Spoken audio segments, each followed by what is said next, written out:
ต้องถ้อยทีถ้อยอาศัยซึ่งกันและกันแล้วก็ได้เล่านิทานแต่กี้หัวค่ำได้เล่านิทานไปเรื่องหนึ่งนิทานนี้ก็เป็นนิทานในชาดกที่พระพุทธองค์นำมาเล่าให้ภิกษุสาวกทั้งหลายฟังเพื่อจะให้เกิดศรัทธาปัสสทะมีความสมัครสมานสามัคคีดูแลกันและกันในนิทานที่หัวค่ำเล่าตะกี้เนาะเอามาเล่าซ้ำแหมน้อยเพื่อศรัทธาที่บ่ได้ฟังหัวค่ำได้ฟังตอนกลางค่ำกลางคืนก็เรื่องเป็นจะได้อาจารย์เล่าให้ฟังน้อยโดยสังเขปเนาะนิทานตะกี้นิทานเรื่องความสมัครสามัคคีหรือว่าเรื่องของมิตรภาพระหว่างสัตว์3 ชนิดด้วยกันกวางเต่าและก็นกสถาบังเอิญทรัพย์สามชนิดนี้ไปอยู่ในป่าแห่งหนึ่งที่มันเป็นป่าที่สงบอยู่ด้วยกันกวางก็มีเปื่อนเป็นกวางด้วยกันหรอกนะอยู่แต่ลำพังเต่าก็อยู่แต่ลำพังนกก็อยู่แต่ลำพังครอบครัวตัวเองนะ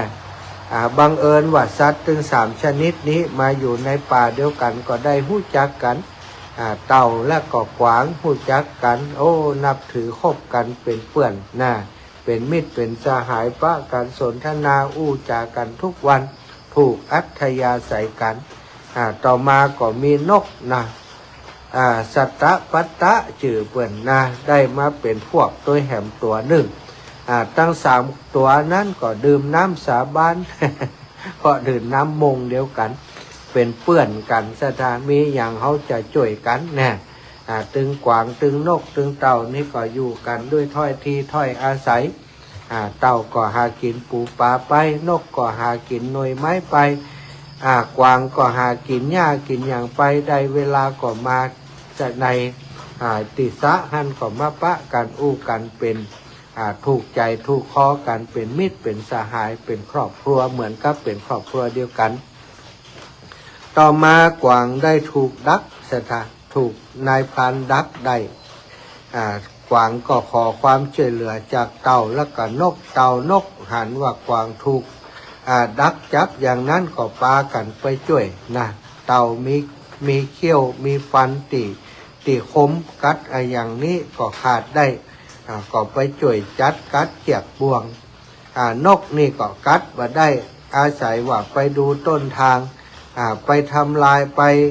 ปคอยสกัดบ่ฮื้อนายพรานมาเตื้อก่อนบ่อันเต่ากัดบ่แล้วเตื้อนายพรานมาก็จะเงียบได้ทำหน้าที่ไปคัดขวางนายพรานสถานก็จ้างคนละอย่างเก่งคนละอย่างสถานเต่านี่ก็มีเขี้ยวเขี้ยวก็ครบกัดอย่างได้ถ้าไปให้เต่าได้ครบสักเม็ดสถาน มันบ่ปล่อย อันนี้ก็ทักษะของเต่าก็ครบจนนั้นบ่วงติดักนั่นขาดเป็นตินเป็นต้นแต่ว่ากว่าบัดนั้นนกก็ไปดักท่านายพรานจะออกจากบ้านนกก็โฉบลงไปจิกไล่ตีขี้ใส่หัวนายพรานก็ต้องกลับไปอาบน้ำบัดท่าและโจกบัดดีกลับไปนอนสักกรรมพอจะมาแหมกรรมนกก็ไล่จิกไล่ตีขี้ใส่แหมปิดเข้าไปจนสว่างพอสว่างแล้วนกจะไปอย่างอ่านแหมก็มาได้แล้วนายพรานหันก็จะสอยล่วงจะยิงล่วงเนาะก็เลยบินมาพอว่าบัดเดียวเต่าทำงานถึงไหนวะปรากฏว่าเต่ามันก็ครบก็จะเสี่ยงละแต่ว่ายังมีเงื่อนยังมีปมอยู่กับปุกหนึ่งยังบัดแล้วแต่บ่ออกถ้าครบก็คงบัดกันกวางก็พอแล้วอินดูเต่าปากนี่เป็นเลือดมดโดยติดใจเคี้ยวทั้งคืนกัดฉีกดึงอยู่หั่นกวางก็ว่าปิดเต่าถอยไปเดี๋ยวเขาจะร้องกระทุ่งขยับอาจจะได้นะเต่าก็ถอยไปกวางก็กระทืบอย่างแรงกระทืบบ่วงนั่นอย่างแรงก็ปรากฏว่าสามารถหลุดหลอดจากบ่วงได้ก็จังว่าเดียวกันนายพรานมาถึงพอดีกวางอย่างใดดีถ้าขืนอยู่หันก็นายพรานก็จับแน่นอนยิงแน่นอนกวางก็ล่นเข้าป่าไปนายพรานก็มาบอกว่ามันออกไปได้อย่างไรกวางตัวนี้ ก็ไปหันเต่าอุบปุบอยู่หั่น เลือดไหลเต็มปากนายพรานก็ว่าโอ้ไอหมอนี่โลนี่แมงสามตัวนี่มันช่วยกันโลฮึนกตัวตะกี้เนี่ยมันช่วยกันนะนี่เนาะแล้วก็เต่านี่มันเป็นตัวช่วยโลนี่มาคบมาพุดนี่เอาละมือให้บ่ได้กวางก็เอามือเนี่ยไปแกงยิบเต่าใส่ไต่เสตาเอาแขวนห้อยไว้นะแล้วก็เก็บเก็บบ่วงเก็บตะข่ายติดดักกวางนั่นกำลังเก็บอยู่ขณะนั้นกวางตีวิ่งไปได้ระยะหนึ่งก็มากึดถึงเต่าว่าโอ้เฮาหนีมาคนเดียวเต่าอุจจาช่วยชีวิตเขาจะละเปื่อนหื้อตายโดยลำพังบ่ได้เขาจะต้องช่วยชีวิตเต่าหื้อได้ก็ได้ไปเดินป้วนเปี้ยนอยู่แถวที่นายพรานกำลังเก็บบ่วงโอ้นายพรานก็ว่านึกว่ามันไปไหนไกลมันถ้าจะได้รับบาดเจ็บโลนี่กวางตัวนี้นะก็เอาหอกออกมาว่าจะไล่แตงกวางไล่ขวางสถานกวางตัวนั้นก็หู้นี่พอนายพรานเข้ามาอยู่ในระยะติดจะขวางหอกได้ขวางก็ขยับหนีไปน้อยขยับหนีไปติ๊กจนว่าเข้าไปในป่าลึกติ๊กไก่ไปติ๊กนายพรานก็บรรละความพยายามจะเอากวางให้ได้ติดตามไปกวางก็รับก็ไม่รับไปรับมาก็แวบหายไปนายพรานก็ไปชอบว่ามันไปลบอยู่ที่ใดมันต้องได้รับบาดเจ็บหันมันไปบ่เร็วก็ไปชอบกวางอยู่แต่กวางนั้นลวกไว้มาปิกมาจ่วยเต่าสถาหันเต่าขดเข็ดอยู่ในไต่ห้อยอยู่กวางเขามันยาวเนาะก็เอาเขานั้นซอยเต่าลงมาสถาแล้วก็พังวิ่งไปเอาเต่าไปวิ่งปล่อยใกล้ๆติสะน้ำแล้วก็ละไต่เวหันสถาเหลือแต่ไต่นายพรานก็ซ้อหากวางบามาก็ปิกมาโอ้จังมันเตอะเอาเต่าไปแกงดีกว่าเมื่อยกลับมาจะแก้แค้นเต่าจะบุกเต่ามาโหไออย่างไต่เขาเอาห้อยไว้ปุ่นมันมาใดมาอยู่หิมสะเพื่นี่ยกขึ้นมาเบาตรงโยงโอ้เต่าบ่มีแล้วหันห้อยตีนกวางหันเอากวางตัวนี้มันปิกมาจ่วยเต่าเห็นโลนี่โอ้สัตว์หมู่นี้มันมีความสามัคคีมันฮักกันโลนี่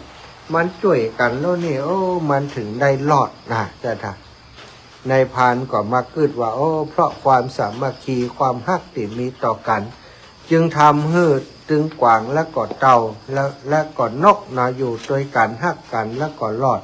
จากการตีถูกนายพรานดักบ่วงจะถ่านข้อคิดสะกิดใจจากเรื่องนี้ความสามัคคีจะเกิดมีขึ้นใดก็ต้องอาศัยเหตุที่เรียกว่าสารานิยธรรมสารานิยธรรมนั่นก็คือธรรมอันเป็นเหตุให้ระลึกถึงกันกระทำความเคารพระหว่างกันอยู่ร่วมกันในสังคมโดยดีมีความสุขความสงบบัดทะเลาะเบาะแว้งทำร้ายกันธรรมสารานิยธรรมนี้มีอยู่6ประการด้วยกันก็คือ1แบ่งปันลาภผลที่ได้มาโดยชอบธรรมแม้เป็นของเพียงเล็กน้อยก็ต้องแบ่งกันต้องแจกจ่ายให้ได้มีส่วนร่วมใจสอยบริโภคร่วมกันอยู่ในหมู่บ้านอยู่ในชุมชนหรือว่าอยู่ในครอบครัวนั่นโอ้มีอย่างล้ำหยอกคนเดียวมดนี่คนในครอบครัวจะเป็นอย่างไรบ่สนใจกินคนเดียวอย่างมันก็บ่แจกครอบครัวแล้วเนาะผลประโยชน์ในหมู่บ้านในชุมชนก็ต้องแบ่งแจกจ่ายกันไปโอ้เปิ่นมีของมาแจกกับหมู่บ้านกับชุมชนในเทศกาลโน่นนั่นนี่หน้าหนาวเปิ่นเอาผ้าห่มมาแจกคนที่เป็นผู้นำหมู่บ้านผู้บริหารก็จะต้องแจกจ่ายให้ทั่วถึงเปิ่นมา10 ผืนเจ้าบ้านมีอยู่100ก็ต้องนับเลี้ยงกันไปโอ้คนนี้ได้แล้วบ่เอาเตื้อเวียนกันไปอย่างแจกให้ได้ทั่วถึงกันอย่างนี้มันก็จะทำให้อยู่ด้วยกันอย่างมีความสุขบริโภคได้อย่างก็ปันกันแต่ถ้าบ่อันแล้วถ้าบ่เนี่ยอย่างบ่ได้ก็ญาติผู้ใหญ่บ่ได้ก็ญาติผู้ช่วยคนอื่นตึมได้ต่อไปบ้านนั้นก็จะมีปัญหาแล้วบ่สามัคคี ห้องใจไววานอย่างกล่อมมีไผช่วยผู้ใหญ่มีไผช่วยผู้นำมันจำเป็นจะต้องมีการแบ่งปันลาภซึ่งกันและกันโดยชอบธรรมแม้เป็นของเล็กน้อยก็ตามเนาะข้อที่สองประพฤติสุจริตรักษาระเบียบวินัยของส่วนรวมบ่ทำตนให้เป็นที่น่ารังเกียจน่ารำคาญหรือว่าทำความเสื่อมเสียแก่บุคคลอื่นนี่อยู่ในสังคมนี่สำคัญจ้ะการประพฤติตนสุจริตรักษาระเบียบวินัยของส่วนรวมส่วนรวมมีกฎกติกาอย่างใดใจป่าจ้าเนี่ยป่าจ้าสุสานป่าชุมชนนี่ใครเป็นเจ้าภาพจะต้องปฏิบัติอย่างใดมีการใจจ่ายโน่นนั่นนี่ต้องมาเพี้ยวมาพัดปัดกวาดอย่างใดก็ต้องรักษาระเบียบวินัยยืมเข้ายืมของจากเปิ่นไปทำให้เสียหายก็ต้องซื้อมาชดใช้ซื้อมาแทนอันนี้คือกฎระเบียบของสังคมจะตัดไม้ตัดตอกอย่างในหมู่บ้านในชุมชนก็ต้องบอกกันในชุมชนขออนุญาตเป็นเรื่องเป็นราวอันนี้เป็นเรียกว่ากฎข้อระเบียบที่มีอยู่ในชุมชนเขาต้องบ่ทำตัวเป็นที่น่ารังเกียจน่ารำคาญบ่อยู่ในระเบียบวินัยนี่คือคนที่น่ารังเกียจน่ารำคาญจะพลอยจะทำให้กลุ่มองค์กรหรือว่าชุมชนของเขามีปัญหานั่นข้อที่สามมองกันในแง่ดีปรารถนาดีต่อการคิดทำแต่สิ่งที่เป็นประโยชน์แก่กันยิ้มแย้มแจ่มใสมีหน้าตาที่เป็นมิตรต่อกันเป็นปกติอันนี้คือสิ่งที่ทำให้คนอยู่ด้วยกันอย่างมีความสุขการมองกันในทางที่ดีสถานปรารถนาดีต่อการคิดแต่สิ่งที่เป็นประโยชน์แก่กันแค่นี้มันก็ทำให้สังคมเฮาหน้าอยู่แล้วบ่ใจว่าตั้งแง่ตั้งงอนไอ้นั่นมันบ่ดีอย่างนั้นอย่างนี้จังเปิ่นอยากให้เปิ่นวินาศชิบหายอยากให้เปิ่นบ่มีความเจริญถ้าอย่างอีนี้บ่ได้บ่ไหวเป็นคนที่อิจฉาริษยาบ่ทำประโยชน์แก่กันสังคมนั้นก็อยู่บ่ได้ข้อที่สี่แสดงไมตรีความหวังดีอย่างจริงใจต่อเพื่อนร่วมงานต่อพี่น้องชาวบ้านคนในชุมชนเต็มอกเต็มใจในการช่วยงานกันสุภาพอ่อนโยนถ่อมตนทั้งต่อหน้าและรับหลังนี่ถ้าแต่ละคนทำตัวอย่างนี้สังคมมันก็ม่วนกันนั้นต่างคนต่างแสดงตัวเป็นคนอ่อนน้อมถ่อมตัวศรัทธามีความจริงใจต่อพี่น้องชาวบ้านต่อศรัทธาญาติโยมจากที่ทำกิจกรรมร่วมกันในวัดในวาในหมู่บ้านชุมชนช่วยแนะนำช่วยแนะนำในสิ่งที่เป็นประโยชน์หรือสั่งสอนหรือว่าตักเตือนกันโดยความหวังดีโดยวาจาสุภาพเรียบร้อยหันว่าเปื่อนฝูงพี่น้องคนในหมู่บ้านชุมชนทำอะไรอย่างผิดพลาดไปกว่าจะมีปัญหากับเขาแนะนำเขาสั่งสอนเขาตักเตือนเขาด้วยวาจาที่สุภาพอ่อนโยนเรียบร้อยบ่ได้ด่าทอบ่ได้แข่งชักหักกระดูกเขาหนอสถานมันก็จะทำให้คนฟังคนที่เขาผิดพลาดนั้นได้เข้าอกเข้าใจแล้วก็เปลี่ยนแปลงตัวเองได้ศาลานิยธรรมข้อที่6คือความเคารพและรับฟังความคิดเห็นซึ่งกันและกันมีความรับผิดชอบร่วมกันรับผิดชอบร่วมกันยึดถือจุดหมายเดียวกันนั่นก็คือหลักแห่งความดีงามธรรมะ6ประการนี้เป็นคุณค่าที่ก่อให้เกิดความระลึกถึงความเคารพนับถือกันและกันเป็นไปเพื่อความสงเคราะห์ยึดเหนี่ยวน้ำใจกันเพื่อป้องกันความทะเลาะการวิวาทการแข่งแย่งชิงดีกันเพื่อความพร้อมเพรียงของหมู่คณะร่วมกันพนึกกำลังกันเพื่อความเป็นน้ำหนึ่งใจเดียวความสามัคคีนี้เป็นบ่อเกิดแห่งความสุขความเจริญรุ่งเรืองโดยแท้จริงเป็นเหตุแห่งความสำเร็จในกิจการต่างๆการงานอันเกินกำลังที่คนคนเดียวจะทำได้เช่นการก่อสร้างบ้านเรือนหลังใหญ่ๆต้องอาศัยความสามัคคีเป็นที่ตั้ง ศรัทธาผอแมงปวกเนาะสร้างสามารถสร้างจอมปลวกที่ใหญ่โตกว่าตัวหลายเท่าได้สำเร็จได้ฟึ่งสามารถสร้างรวงรังใหญ่โตด้วยอาศัยความสามัคคีกันเพราะฉะนั้นการร่วมอกร่วมใจสามัคคีกันจึงเป็นสิ่งที่ทำให้เกิดพลังการอยู่ร่วมในสังคมอย่างมีความสุขศรัทธาญาติโยมอันนี้ก็เป็นจริยธรรมนำมาฝากศรัทธาอีป่ออีแม่ทั้งหลายเราอยู่ในสังคมถ้าขาดซึ่งสิ่งนี้ขาดความหันอกหันใจซึ่งกันและกันขาดความสามัคคีบ่มีสารานิยธรรมอยู่ในสังคมชุมชนนั้นชุมชนสังคมนั้นก็จะลำบากองค์กรนั้นก็จะอยู่ด้วยกันอย่างบ่มีความสุขเนาะถ้าเราอยากจะมีความสุขในองค์กรในสังคมในหน่วยงานไหนก็ตามสิ่งสำคัญก็ต้องมีความสามัคคีธรรมหรือว่าสารานิยธรรมนี้ต้องมีขึ้นต้องเกิดขึ้นในจิตในใจของแต่ละคนก่อนศรัทธาวันนี้เราพบปะกันลำปางฮ้อนเจ้าฝนบาตกเจ้าโจกดีอาตมานี่มาเมืองฝางบ่ได้อยู่ลำปาง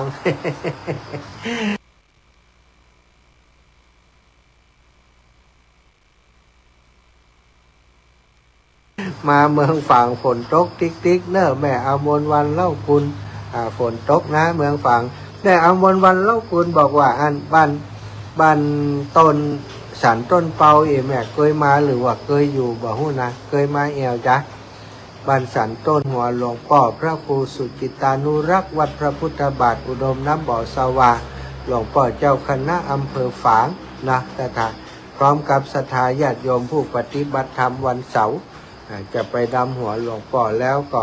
ตอนบ่ายกลับมาถึงที่นี่ก็จะเดินไปที่บ้านสุสานบ้านหนองบัวเนาะหนองบัวนี่บอกก่อนโยมแม่สีทอนเต็มจิตอยู่หันแต่ประเดี๋ยวไปอยู่สันปะตองเห็นแล้วนะ แต่ว่าก็มีพลังปรมีอยู่ได้ข่าวว่าโทรหาเปื่อนหาฝูงที่อยู่หนองบัวว่าท่านอาจารย์สมชาติจะไปนอนป่าจ้าบ้านเฮาอีนะเปื่อนก็คอยปุ๊บปะรอปุ๊บปะที่สุสานป่าจ้าบ้านหนองบัวฝากงานกำเนิดศรัทธางานของท่านอาจารย์พระครูสมุวิสุวัตรวรกิจโจงานส่งน้ำครูบาเจ้าพระอภัยสารทะอดีตสังฆราชาองค์แรกเจ้าคณะจังหวัดองค์แรกของเชียงใหม่เจ้าอาวาสวัดฝายหินครูบาเจ้าเปิ่นจะมีการส่งน้ำครูบาเจ้าในวันที่21อาตมาภาพก็จะเดินทางจากเมืองฝางไปร่วมงานกับครูบาอาจารย์ที่วัดฝายหินศรัทธาทางเมืองฝางก็โดยไปหลายคนหลายคณะเนอะแล้วก็ทางลำปางทราบว่าจะมีคณะพี่น้องจากบ้านปงใต้บ้านจูดแล้วก็บ้านสีหมวดเก้าพี่น้องโถกหอยจ้างบุญเกิดแล้วก็ดงสันเงินอาจจะปากันมาออกโรงทานตัวเนาะพบปากันที่วัดฝายหินวันที่21เนอะศรัทธาญาติโยมพี่น้องตั้งเชียงใหม่ของเขาป่อวรดอนถ้าฟังรายการอยู่เนอะป่อวรดอนไปปากันพุ่นนะปลาอีตัวน้อยไปตัวจิม ปลาหลานน้อยไปตัวจิมป่อวรดอนนี้ได้ช่วยอาตมาตอนที่เดินทุดงมาที่อำเภอแม่แตงอำเภอฝางเปิ่นได้ส่ง2 จุดเนาะก็เป็นห่วงเป็นใยติดตามกันอยู่ป่อวิรัตอยู่ที่เมืองฝางเนอะถ้าฟังอยู่ป่อวิรัตมีโอกาสจะไปแอวหาจะไปพบปะที่เมืองฝางเนาะศรัทธาปั่นเวลาฮื้อศรัทธาใหญ่โทรเข้ามาสัก2-3 สาย19:49 นาทีเนาะสัก4-5 สายถ้าจะได้อยู่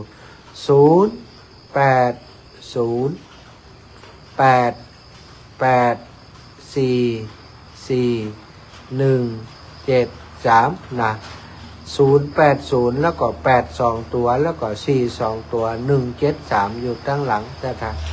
080822ตัว42ตัวแล้วก็173เนอะสตาตีไผ่ที่บอกว่าอาจารย์บอกแล้วจดตัน บอกมันเนาะจดได้วัน3ตัวก็ได้ลบ080ก็จดมาอันก่อนเนาะ88444173เนอะ เจริญปอนแม่กัญญาหารชนะ เป็นกันยากรเจ้า กัญญากรการขาดก้อน การเจ้า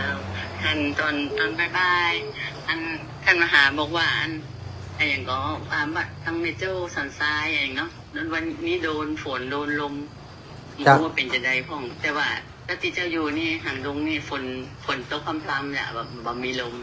ก็ลมน้อยๆค่ะ เจ้าอีแม่ ตอนนี้ก็ยังบ่คาดเม็ดเลยเจ้า โอ้เจ้า บ่ฮ้อนดีเจ้าแต่ก่อนจะฝนจะตกเนี่ยฮ้อน นะกะยังแควนเนาะแต่ว่าอากาศยังโอเคอยู่ เจ้าที่ท่านเป็นใดพ่องเจ้าทั้งหลาย ก็ตะกี้พายุเข้าอีกแบบเปี้ยหมดเอาอ่ะ โอ้ อยู่ในห่ม ระวังปอดบวม อยู่ในห่มก็ว่า มันเป็นอย่างไรพอดีมันอันฝนมันแห้งเนาะมันสาดเข้ามามันม่วนเข้ามาเลยอ่ะก็เลยไม่ได้ดีง่ายมาแหมจุดหนึ่ง เป็นกำลังใจให้เจ้า สาธุอีแม่ เจ้า ขอบคุณเจ้าแม่กัญญากรจ้ะแม่ยายพรตกก่อฝนปุ้นห้อนเชละกะห้อนเชละกะ โจ๊กขนาด นะโอ้ดีกะ บนโจ๊กขนาด โอ้ดีแล้วเย็นสบายเนอะยายพรเนอะ แต่ว่ามันบ้ามา ฮะมีฝ้าห้องล่ะก็ดีกะ แต่มันมีฝ้าห้องก็ดีกะ น้องผมก็มีละ ไปให้มันห้องอย่างไปเจม่วนนุ๊ก กลัว ก็ห้องกับลมอยากนั้น จ้าเพศกระตกเนอะยายพรเนอะปุ่นกระตกเพศกระตกเนาะเจริญพรแม่สุกแก้วศิลพร เจ้ากับไม่สาเนอท่านพระมหาเจ้าแม่สายเมืองฝางเพชรชุ่มฉ่ำดีแท้ โอ้นั่นฮะตกถึงวันน่ะฝนน่ะ อยู่ตั้งใดก็ฝนตกแต่ว่าอยู่อันบ้านต้นซานก็ตกมาเพศสารต้นเปาก็ตกนะเขาถ่าดีเนี่ย เจ้า เย็นสบาย เย็นดู หน้าจมเย็นนอนสบาย เมืองฝางนี่เพิ่นจุ่มเย็นเพิ่นดึงโต๊ะนอนเนาะเจ้า เจ้าอีแม่แต่ชัดเจนดีเด้อแม่สุกแก้วศิลพรสิทธิ์เตี้ยมันห้องหลับปูนนะเจ้า เจ้าสัตว์ตุ ขึ้น98.75ว่าร้อยสองซักชัดเจนไปเลยเด้อเจ้าท่านพระอาจารย์เจ้า สาธุอันนี้ยี่ห้อแม่สุกแก้วน่ะยี่ห้อลายเซ็นเจริญปอนแม่เพนน่ะลำปูน มาตรการเจ้าพระจารย์ ฝากตาไปแกนเนอร์เพิ่นจะไปกรุงเทพกรุงไทยปทุมธานีเนี่ย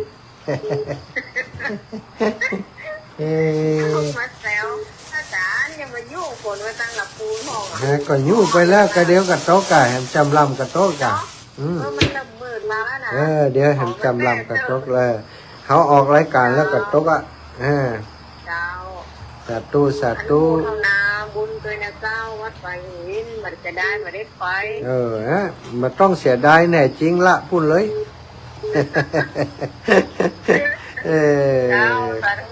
เขาจดจืดแล้วเอ้าแม่เพนคนสู้ชีวิตเอ้าแสงไฟเสียน้อยเจ้าแสงไฟสว่างตาแสงธรรมะสว่างใจสว่างตาและแสงไฟสว่างใจและแสงธรรมเจ้าความจริงเพิ่งโยมจากให้มาหาเด้อ เจ้าขอบคุณความเนี่ยมองคนในแง่ดีข้าท่าดิเจ้าคนเฮาถ้าแบบมีความสามัคคีก็อยู่กันยากเนาะแม่เนาะแม่นะเจ้าสาธุขอบคุณดีแม่เจ้าเจริญปอนแม่มอมหายไปจัดเมินแล้วแม่มอมเฮานี่แม่มอมอินแก้วตันวงมิเนาะฮะโอ้ปิดเนี่ยเอาเจริญปอนโยมแม่แก้วกันทะวังเจ้าแม่ตัวเพิ่มเนี่ยเมียตะเกียกลางไว้หันจัดดีต้องง่ายมาแต่ว่าหมอกชื่นเนี่ยแม่แบบเปี้ยถึงขนาดเปี้ยโศกนะเปี้ยชื่นได้เนี่ยตันอยู่ตันร่อนคว้าหนีอยู่ตอนนี้แล้วแต่ย่านนะเนาะเปียมูลแท้ฟังเด้อรักษาตัวเด้อเจ้าโยมแม่แต่ก็ปลอดภัยเด้อเจ้าสาธุบุญรักษาจำเดียวกันเด้อทองวันนั้นก็จะโทรหาแบบหมดมาจับย้ำ ขอตอนนั่นแหละจ้ะ เจ้า มือ เจ้า มันบอกเข้าเวยก็แล้วล่ะ ใจแล้วเท่าแล้วเนี่ยก็ยังโทรติดอยู่ลูกขอบคุณนี่แม่นะ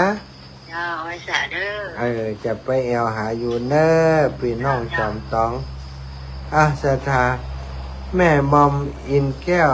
แม่วลีเกษมพันธ์แม่วลีเกษมพันธ์โทรมาแหมไม่เนอไผ่ติโทรมติดตะกี้แม่มอมอินแก้วตันวงอีจ๊ะตะกี้เนี่ยแม่มอมอินแก้วตันวงเหล่าปากก่อยน้ำดิบลำปูนอีแม่โทรมาแถมไม่เนอตะกี้บัดตะเฮาฮับแล้วนายอีแม่วางสายเหียกระไดหุบางพ่องก็ติดตามแม่ยานวลยอดคำปันอันนี้มือแม่นเนอะโทรติดถึงวันเลย แม่ก็นอนฟังเจ้าเดี๋ยว เจ้า ตอนแรกมันจะดังนะมันก็มาดังออก ล่ะ ตอนแรกเป็นชื่อเจ้าตัวเองเลย เจ้า แล้วก็ฝนกระทบแล้วฟ้าก็ห้องเนี่ยเพิ่งว่าไม่ว่าเลยผมเรียนไม่ยุบหรอกแต่มันฝักน้อยอยู่นะ เจ้าแม่ตั้งเพศก็ยุดกับป๊อกแป๊กละ เจ้าสัตว์แม่เนอะ เจ้า เจ้าขอบคุณแม่มอมมาแล้วแม่มอม เจ้าไว้สาเจ้าท่านพระมหาเจ้า เจ้าก็นั่นกันเจ้าไปทางใดนี่ไม่ค่อยได้โทรนี่ ไปแถวชายประการบ้านย่าบ้านนั้นยายก็มีผัวละรู้ว่าแม่อ่ะ เหรออยู่ไหนฮั่นจะไปแอว มีทางนั้นลงมาจ่าไปทางมันแม่สลบกว่าเจ้า วันตาแม่สลกหน้าแอวก็ทั้งปุ่นหน้าแอวก็ ไปเจ้ามาเอวนะกะเจ้ามาเดี๋ยวที่หลวงพ่อเนาะนั่นบอกจะว่า นี่วันผูกก็จะ วันสายผมไปแถวอันนี้ปุ่นแหละตอนหลวงปู่ดอยอ่ะออมไปปุ่นกะออมออกตั้งแม่สวยเป็นกะ เจ้าดีกะมันยังใหม่ลวดบ้านนะกะเจ้าอีแม่เป็นคนตั้งใช้ประกันเพ่กะเจ้าคนน้ำดีนี่กะไปอยู่ลูกไปอยู่ความดีนี่ก็ไปหาลูกคุณลูกไม่เราไม่นะ เจ้าแม่ลูกไม่ได้โกงนี่กะสาธุเนอร์แม่วินเนอร์เจ้าไว้จ่าเจ้าบุญหักษาวินเนอร์เจริญพรเต้าปีน้องแม่ไทยเจ้าไว้จ่าเจ้าค่ะเจ้ามาสุดมาสุดเดินหอดแม่เจ้าว่าเจ้าก็นั่นกะมาแถวเมืองฝางเมืองแม่ไอใช้ประการเพ่นี่เดี๋ยวจะปิกไปหาแม่ไทยก่อนเนอะก่อนจะกลับวัดบรรพตจะไปแวะแม่ไทยสักคืนเนอะเจ้ามาเลยไปนอนป่าจ่าแม่ไทยสักคืนเคยไปนอนได้ยังนี่นอนป่าจ่าเคยนอนว่ะเคยไปมั้งแต่นอนแม่ไทยเนาะเคยมาสักครั้งเสียมีกับเจ้าคุณเจ้าตากคุณมานอนทำไมดีเดี๋ยวจะไปเนอะฉันตู้นะแม่นะอยู่เมียงฝางคุณอยู่กับเมียงฝางอยู่เจ้าดูกี่วันกี่คืนคุณจะปิกวันพบปุ่นวันที่19ปุ่นปิกไปวันที่24เข้าวัดบรรพตไปเนอะเจ้าพอเจ้าหาโลดก่อนเดี๋ยวจะซ่อสาธุอุยมอนสาธุศรัทธาญาติโยมหมดเวลาแล้วจัตตาโลธรรมาวัฏันติอายุวันโนสุขังพระล้างสุดช้อยเลย